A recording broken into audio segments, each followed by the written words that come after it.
Chapitre 18e. Ce qu'ils virent dans le pays d'Eldorado. Cacambo témoigna à son hôte toute sa curiosité. L'hôte lui dit « Je suis fort ignorant et je m'en trouve bien.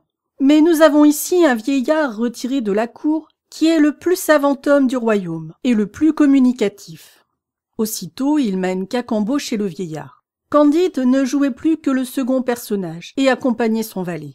Ils entrèrent dans une maison fort simple, car la porte n'était que d'argent et les lambris des appartements n'étaient que d'or, mais travaillés avec tant de goût que les plus riches lambris ne l'effaçaient pas. L'antichambre n'était à la vérité incrustée que de rubis et d'émeraudes, mais l'ordre dans lequel tout était arrangé réparait bien cette extrême simplicité. Le vieillard reçut les deux étrangers sur un sofa matelassé de plumes de colibri et leur fit présenter des liqueurs dans des vases de diamants, après quoi il satisfit à leur curiosité en ces termes. « Je suis âgé de 72 ans, et j'ai appris de feu mon père, écuyer du roi, les étonnantes révolutions du Pérou dont il avait été témoin.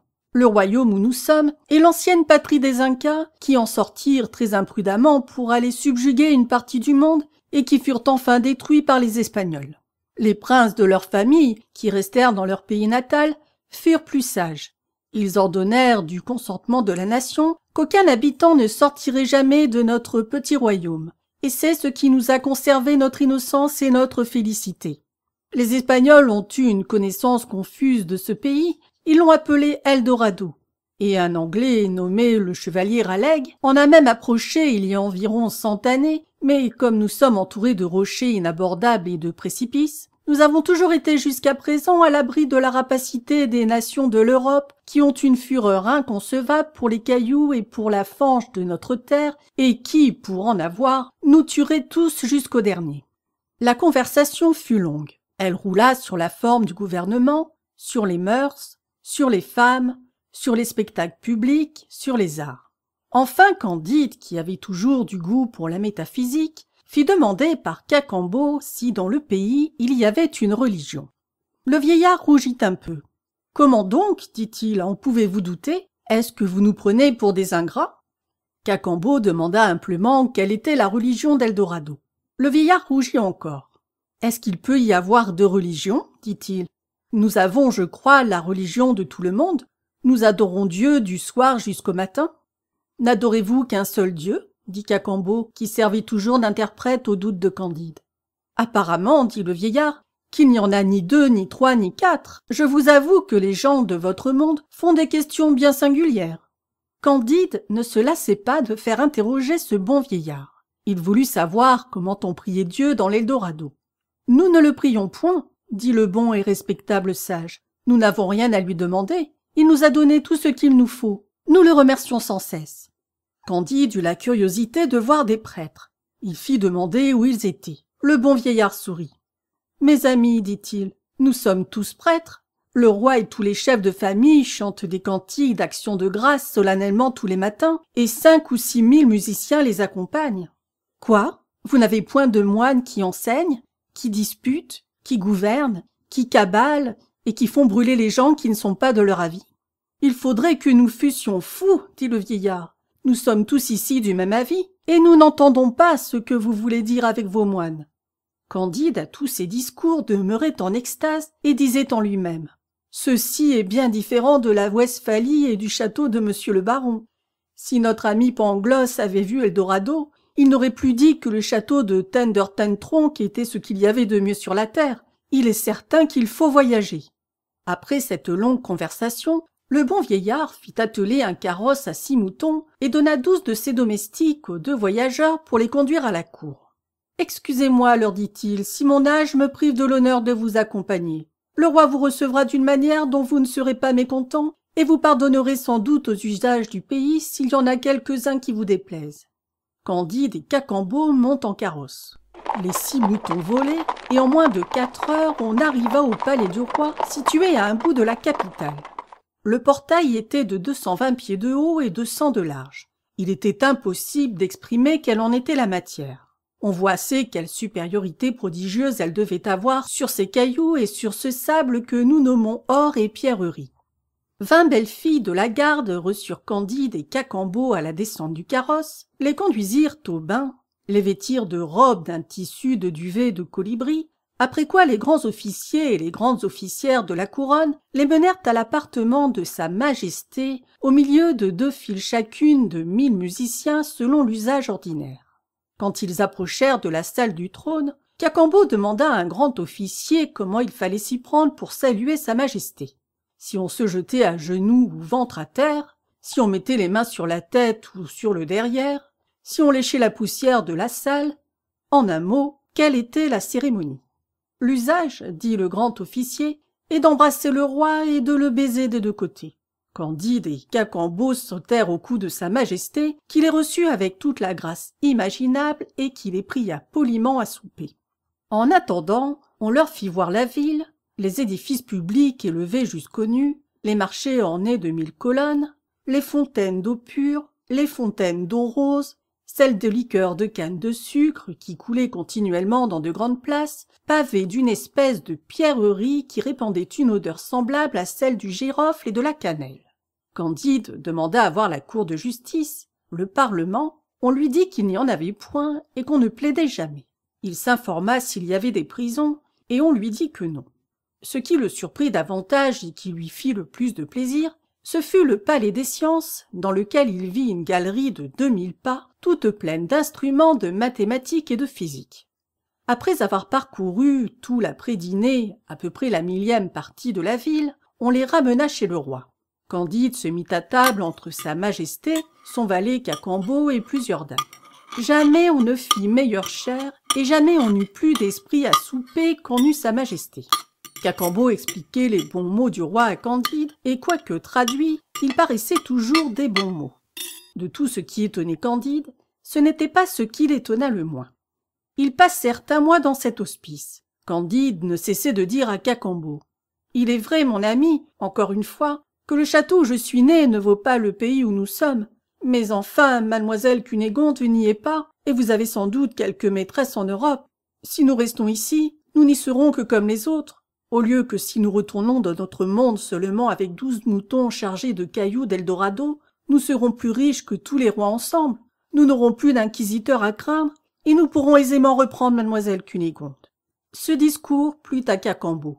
On aime tant à courir, à se faire valoir chez les siens, à faire parade de ce qu'on a vu dans ses voyages, que les 2 heureux résolurent de ne plus l'être et de demander leur congé à Sa Majesté. « Vous faites une sottise, » leur dit le roi. « Je sais bien que mon pays est peu de choses, mais quand on est passablement quelque part, il faut y rester. Je n'ai pas assurément le droit de retenir des étrangers. C'est une tyrannie qui n'est ni dans nos mœurs, ni dans nos lois. Tous les hommes sont libres. Partez quand vous voudrez, mais la sortie est bien difficile. Il est impossible de remonter la rivière rapide sur laquelle vous êtes arrivés par miracle et qui court sous des voûtes de rochers. Les montagnes qui entourent tout mon royaume ont 10 000 pieds de hauteur et sont droites comme des murailles.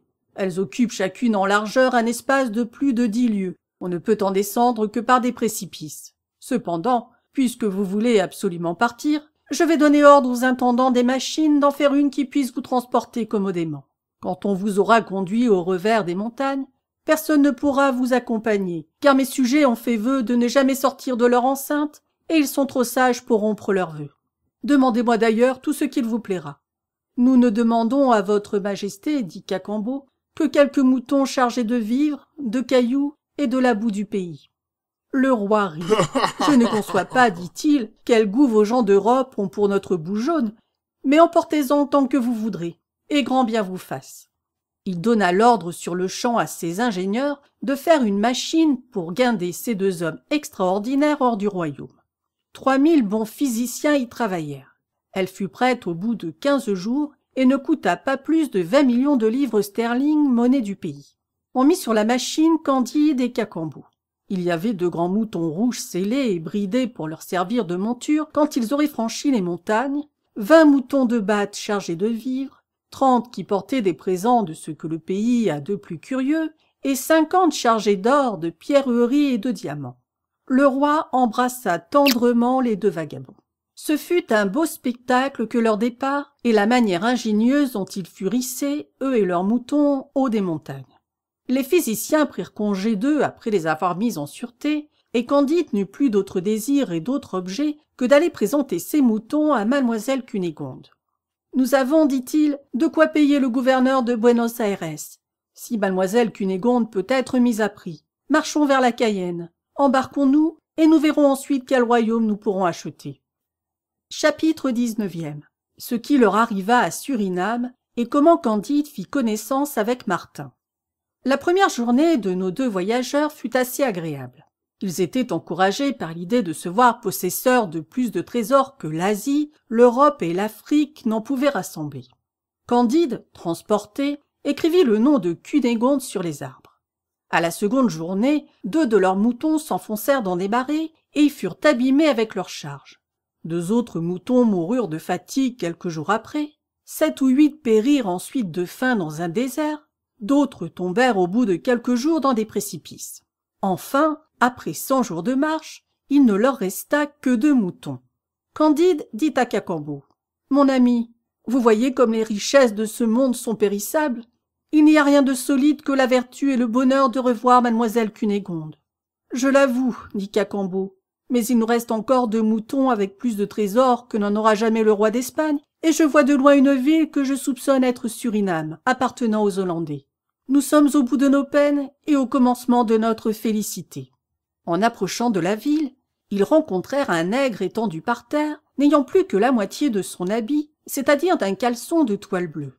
Il manquait à ce pauvre homme la jambe gauche et la main droite. « Eh mon Dieu !» lui dit Candide en hollandais. « Que fais-tu là, mon ami, dans l'état horrible où je te vois ?»« J'attends mon maître, monsieur Van der Dondur, le fameux négociant, répondit le nègre. « Est-ce monsieur Van der Dondur, dit Candide, qui t'a traité ainsi ?»« Oui, monsieur, dit le nègre, c'est l'usage. On nous donne un caleçon de toile pour tout vêtement 2 fois l'année. Quand nous travaillons aux sucreries et que la meule nous attrape le doigt, on nous coupe la main. Quand nous voulons nous enfuir, on nous coupe la jambe. Je me suis trouvé dans les 2 cas. C'est à ce prix que vous mangez du sucre en Europe. Cependant, lorsque ma mère me vendit 10 écus patagons sur la côte de Guinée, elle me disait: « Mon cher enfant, bénis nos fétiches, adore-les toujours, ils te feront vivre heureux. Tu as l'honneur d'être esclave de nos seigneurs les Blancs, et tu fais par là la fortune de ton père et de ta mère.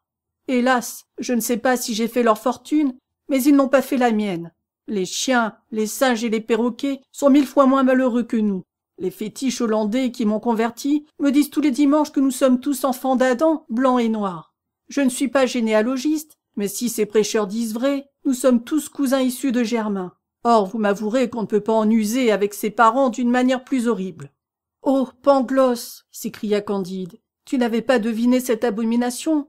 C'en est fait. Il faudra qu'à la fin je renonce à ton optimisme. »« Qu'est-ce qu'optimisme ?» disait Cacambo. « Hélas, dit Candide, c'est de la rage de soutenir que tout est bien quand on est mal. » Et il versait des larmes en regardant son nègre, et en pleurant il entra dans Suriname.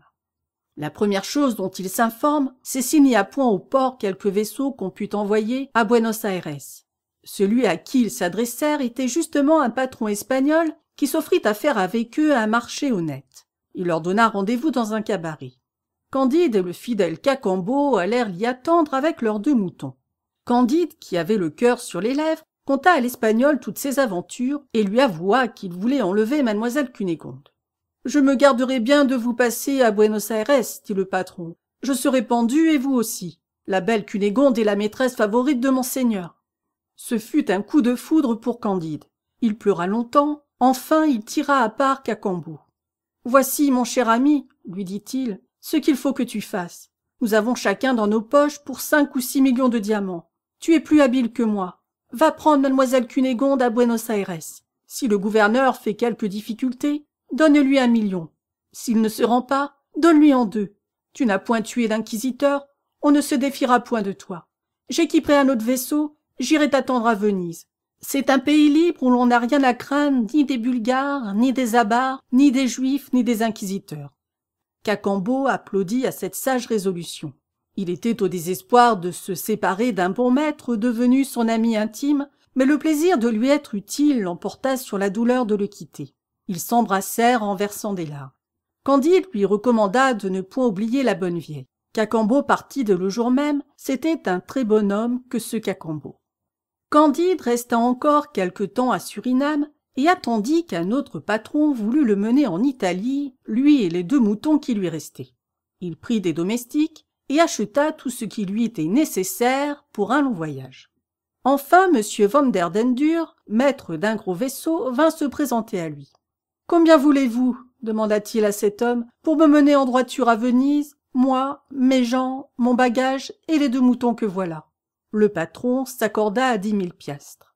Candide n'hésita pas. « Oh, dit à part, soit le prudent Vanderdendur, cet étranger donne 10 000 piastres tout d'un coup, il faut qu'il soit bien riche. » Puis, revenant un moment après, il signifia qu'il ne pouvait partir à moins de 20 000. « Eh bien, vous les aurez, dit Candide. »« Ouais, se dit tout bas le marchand, cet homme donne 20 000 piastres aussi aisément que 10 000. Il revint encore et dit qu'il ne pouvait le conduire à Venise à moins de 30 000 piastres. « Vous en aurez donc 30 000, répondit Candide. « Oh, se dit encore le marchand hollandais, 30 000 piastres ne coûtent rien à cet homme-ci. Sans doute les 2 moutons portent des trésors immenses. N'insistons pas davantage. Faisons-nous d'abord payer les 30 000 piastres, et puis nous verrons. » Candide vendit 2 petits diamants, dont le moindre valait plus que tout l'argent que demandait le patron. Il le paya d'avance. Les 2 moutons furent embarqués. Candide suivait dans un petit bateau pour joindre le vaisseau à la rade. Le patron prend son temps, met à la voile, démarre, le vent le favorise. Candide, éperdu et stupéfait, le perd bientôt de vue. « Hélas !» cria-t-il, « voilà un tour digne de l'ancien monde. » Il retourne au rivage abîmé dans la douleur, car enfin il avait perdu de quoi faire la fortune de 20 monarques. Il se transporte chez le juge hollandais, et comme il était un peu troublé, il frappe rudement à la porte. Il entre, expose son aventure, et crie un peu plus haut qu'il ne convenait. Le juge commença par lui faire payer 10 000 piastres pour le bruit qu'il avait fait. Ensuite il l'écouta patiemment, lui promit d'examiner son affaire sitôt que le marchand serait revenu et se fit payer 10 000 autres piastres pour les frais de l'audience. Ce procédé acheva de désespérer Candide. Il avait, à la vérité, essuyé des malheurs 1000 fois plus douloureux, mais le sang-froid du juge et celui du patron dont il était volé alluma sa bile et le plongea dans une noire mélancolie. La méchanceté des hommes se présentait à son esprit dans toute sa laideur. Il ne se nourrissait que d'idées tristes. Enfin, un vaisseau français étant sur le point de partir pour Bordeaux, comme il n'avait plus de moutons chargés de diamants embarqués, il loua une chambre du vaisseau à juste prix et fit signifier dans la ville qu'il paierait le passage, la nourriture et donnerait 2 000 piastres à un honnête homme qui voudrait faire le voyage avec lui, à condition que cet homme serait le plus dégoûté de son état et le plus malheureux de la province. Il se présenta une foule de prétendants qu'une flotte n'aurait pu contenir. Candide, voulant choisir entre les plus apparents, il distingua une vingtaine de personnes qui lui paraissaient assez sociables et qui toutes prétendaient mériter la préférence. Il les assembla dans son cabaret et leur donna à souper à condition que chacun ferait serment de raconter fidèlement son histoire, promettant de choisir celui qui lui paraîtrait le plus à plaindre et le plus mécontent de son état à plus juste titre et de donner aux autres quelque gratification. La séance dura jusqu'à 4 heures du matin. Candide, en écoutant toutes leurs aventures, se ressouvenait de ce que lui avait dit la vieille en allant à Buenos Aires et de la gageure qu'elle avait faite, qu'il n'y avait personne sur le vaisseau à qui il ne fût arrivé de très grands malheurs. Il songeait à Pangloss à chaque aventure qu'on lui contait. Ce Pangloss, disait-il, serait bien embarrassé à démontrer son système. Je voudrais qu'il fût ici. Certainement, si tout va bien, c'est dans Eldorado, et non pas dans le reste de la terre.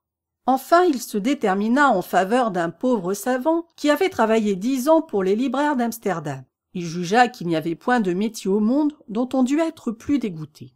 Ce savant, qui était d'ailleurs un bonhomme, avait été volé par sa femme, battu par son fils, et abandonné de sa fille, qui s'était fait enlever par un Portugais. Il venait d'être privé d'un petit emploi duquel il subsistait, et les prédicants de Suriname le persécutaient parce qu'ils le prenaient pour un Socinien. Il faut avouer que les autres étaient pour le moins aussi malheureux que lui, mais Candide espérait que le savant le désennuierait dans le voyage. Tous ses autres rivaux trouvèrent que Candide leur faisait une grande injustice, mais il les apaisa en leur donnant à chacun 100 piastres. Chapitre 20e. Ce qui arriva sur mer à Candide et à Martin. Le vieux savant, qui s'appelait Martin, s'embarqua donc pour Bordeaux avec Candide. L'un et l'autre avaient beaucoup vu et beaucoup souffert, et quand le vaisseau aurait dû faire voile de Suriname au Japon par le cap de Bonne-Espérance, ils auraient eu de quoi s'entretenir du mal moral et du mal physique pendant tout le voyage. Cependant, Candide avait un grand avantage sur Martin, c'est qu'il espérait toujours revoir mademoiselle Cunégonde et que Martin n'avait rien à espérer.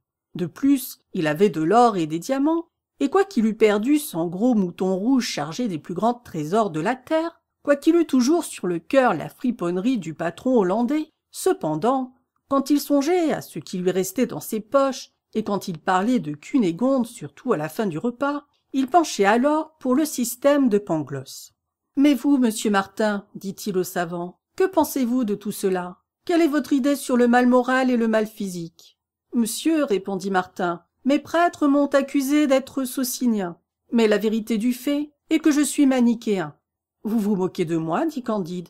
Il n'y a plus de manichéens dans le monde. »« Il y a moi, dit Martin. Je ne sais qu'y faire, mais je ne peux penser autrement. »« Il faut que vous ayez le diable au corps, dit Candide. »« Il se mêle si fort des affaires de ce monde, dit Martin, qu'il pourrait bien être dans mon corps comme partout ailleurs. Mais je vous avoue qu'en jetant la vue sur ce globe, ou plutôt sur ce globule, je pense que Dieu l'a abandonné à quelque être malfaisant. J'en excepte toujours Eldorado.